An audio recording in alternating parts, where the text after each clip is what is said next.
Ready start. Try dictation. महोदय, यह बड़े गौरव और प्रसन्नता की बात है कि हिंदुस्तान में 10वें विश्व हिंदी सम्मेलन का आयोजन किया गया था, जिसमें लगभग 40 देशों के प्रतिनिधियों ने हिस्सा लिया था। मैं इस संबंध में कहना चाहता हूँ कि इन प्रतिनिधियों में से कई प्रतिनिधि तो उन देशों से इतर के थे जहाँ पर हिंदी बोली और समझी जाती है। 10वें विश्व हिंदी सम्मेलन में वेनिस विश्वविद्यालय इटली के प्रोफेसर मार्गा ने कहा कि भारत में उनकी शुरू से ही रुचि रही थी और इसलिए हिंदी हिंदी एक वैश्विक पहुंच रखती है। साथ ही कहा कि दूसरी भाषाओं के चक्कर में अपनी मातृभाषा को भूल जाना ठीक नहीं है। चीन के प्रतिनिधि ने धारा प्रभाव हिंदी में अपनी बात रखते हुए कहा, हिंदी दुनिया की बड़ी भाषा है और इसका लगातार विकास हो रहा है।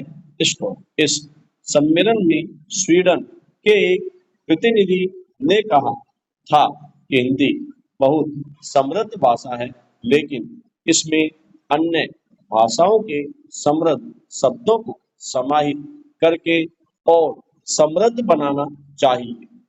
इस सम्मेलन में पोलैंड वारसा विश्वविद्यालय के एक प्रोफेसर ने प्रधानमंत्री द्वारा कही गई बातों को दोहराते हुए अपनी सहमति व्यक्त की थी कि हिंदी भाषा के अंदर दूसरी भाषाओं के उपयोगी शब्दों को समाहित करना चाहिए।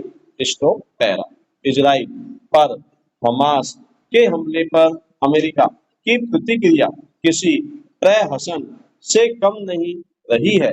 पहले तो हमास के हमले में चंद ही घंटों बाद अमेरिका ने अपने सबसे बड़े एडवांस्ड एयरक्राफ्ट कैरियर को इजराइल की मदद के लिए रवाना कर दिया।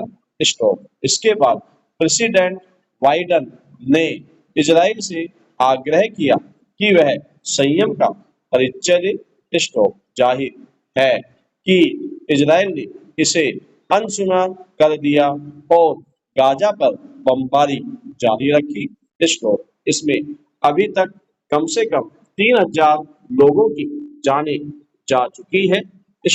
अमेरिका इजराइल से कहता है कि सिविलियंस पर प्रहार न करे और इजराइल अस्पताल और चर्च पर बम गिरा देता है। इसके बावजूद बाइडन यह भी चाहते हैं कि इजरायली प्रहार के शिकार लोगों को भोजन, पानी, दवाई व अन्य सुविधाओं के रूप में भेजी गई मानवीय मदद का श्रेय भी उन्हें मिले। इजराइल बमबारी जारी रखे हुए है। दूसरी तरफ अमेरिका एक तरफ युद्ध में इजराइल की फंडिंग और दूसरी तरफ युद्ध के शिकार लोगों को मानवीय मदद मुहैया कराने की हास्यास्पद नीति जारी रखे हुए है। बाइडन ने अमेरिकी कांग्रेस से अनुरोध किया है कि इजराइल के लिए 143 करोड़ अरब डॉलर की अतिरिक्त सैन्य मदद प्रदान करे। लेकिन वे मानवतापूर्ण मदद को भी भूलते नहीं हैं। उनके अनुरोध पैकेज में मानवतापूर्ण मदद को बढ़ाकर 9.15 अरब डॉलर करने की मांग भी शामिल है। इसमें इजराइल, गाजा, यूक्रेन सहित दुनिया के दूसरे हिस्सों को कवर किया जाएगा। 100 मिलियन डॉलर विशेष तौर पर गाजा और वेस्ट बैंक के नागरिकों के लिए है। इनमें फिलिस्तीनियों के लिए पानी, बिजली, दवाई की जरूरतें पूरे करने के साथ ही रिफ्यूजी पुनर्वास में भी मदद की जाएगी। पैरा यह तो माना जाना चाहिए कि चूंकि हमले की शुरुआत हमास ने की थी और 1000 से ज्यादा इजरायलियों को मार डाला था, इसलिए इजराइल के पास प्रतिकार करने का अधिकार है। उसने जैसी रणनीति अख्तियार की है उस पर प्रबुद्ध जनों के भिन्न भिन्न विचार हो सकते हैं, लेकिन यह प्रश्न है कि क्या अमेरिका के लिए इजराइल को सैन्य मदद मुहैया कराना नैतिक रूप से सही है, और क्या इजराइल को अमेरिकी मदद की जरूरत है भी। Stop para. किसी भी तरह की मदद तभी दी जा सकती है जब उसकी सख्त दरकार हो। स्टॉप। इजराइल उच्च आय वर्ग वाला देश है। स्टॉप। प्रति व्यक्ति आय के मानदंड पर वह दुनिया का 13वां सबसे अमीर देश है। स्टॉप। 2023 में उसका सैन्य बजट 24 अरब डॉलर था, जो ईरान, मिस्र, जॉर्डन और लेबनान के संयुक्त सैन्य व्यय से अधिक था। स्टॉप। सैन्य तकनीकी में यह सर्वाधिक उन्नत है और अत्याधुनिक हथियारों का निर्यातक है। स्टॉप। भारत इजरायली हथियारों का सबसे बड़ा आयातक है। कुछ साल पहले इजराइल ने आयरन डोम सिस्टम विकसित किया था। स्टॉप। यह एयर डिफेंस प्रणाली है जो रडार टेक्नोलॉजी का इस्तेमाल करते हुए छोटी रेंज के रॉकेट को हवा में ही मार गिराती है। विशेषज्ञों की माने तो 2021 में इजराइल हमास द्वारा छोड़े गए 90% रॉकेटों को हवा में ही मार गिराने में सक्षम था। स्टॉप। जाहिर है वह अमेरिकी मदद के बिना भी गाजा में लड़ाई जारी रख सकता है। Stop para. अक्सर विदेशी मदद का एक मकसद प्राप्तकर्ता देश के व्यवहार को प्रभावित करते हुए राजनीतिक लाभ पाना भी होता है, लेकिन हमास के साथ इजराइल की लड़ाई में अमेरिका की कोई भूमिका नहीं है। स्टॉप। अमेरिका की आपत्तियों के बावजूद इजराइल फिलिस्तीनी इलाकों में यहूदी बस्तियां बसाता रहता है।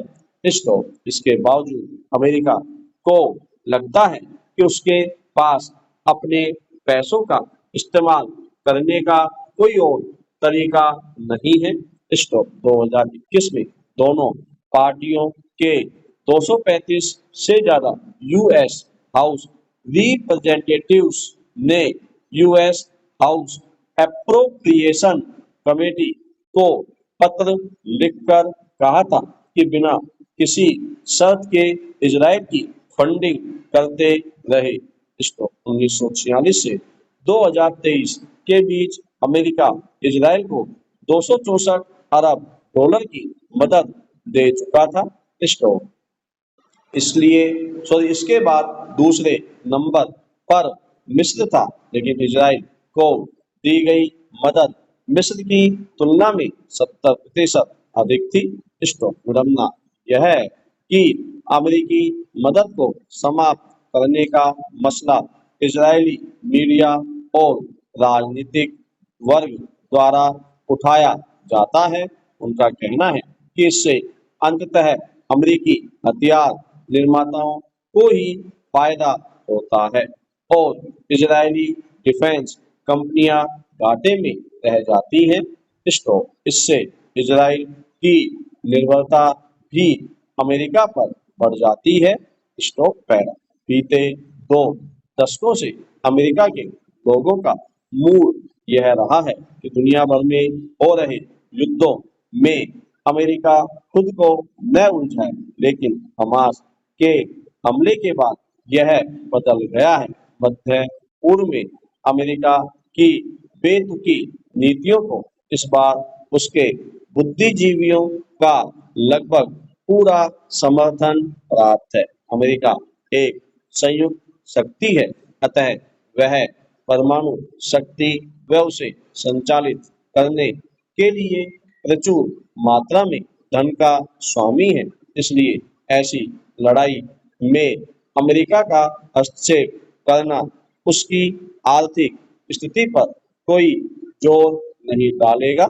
स्टॉप। अमेरिका की शुरू से ही यह आदत रही है कि वह दूसरे देशों की लड़ाई में अपने हथियार बेचता आ रहा है। स्टॉप।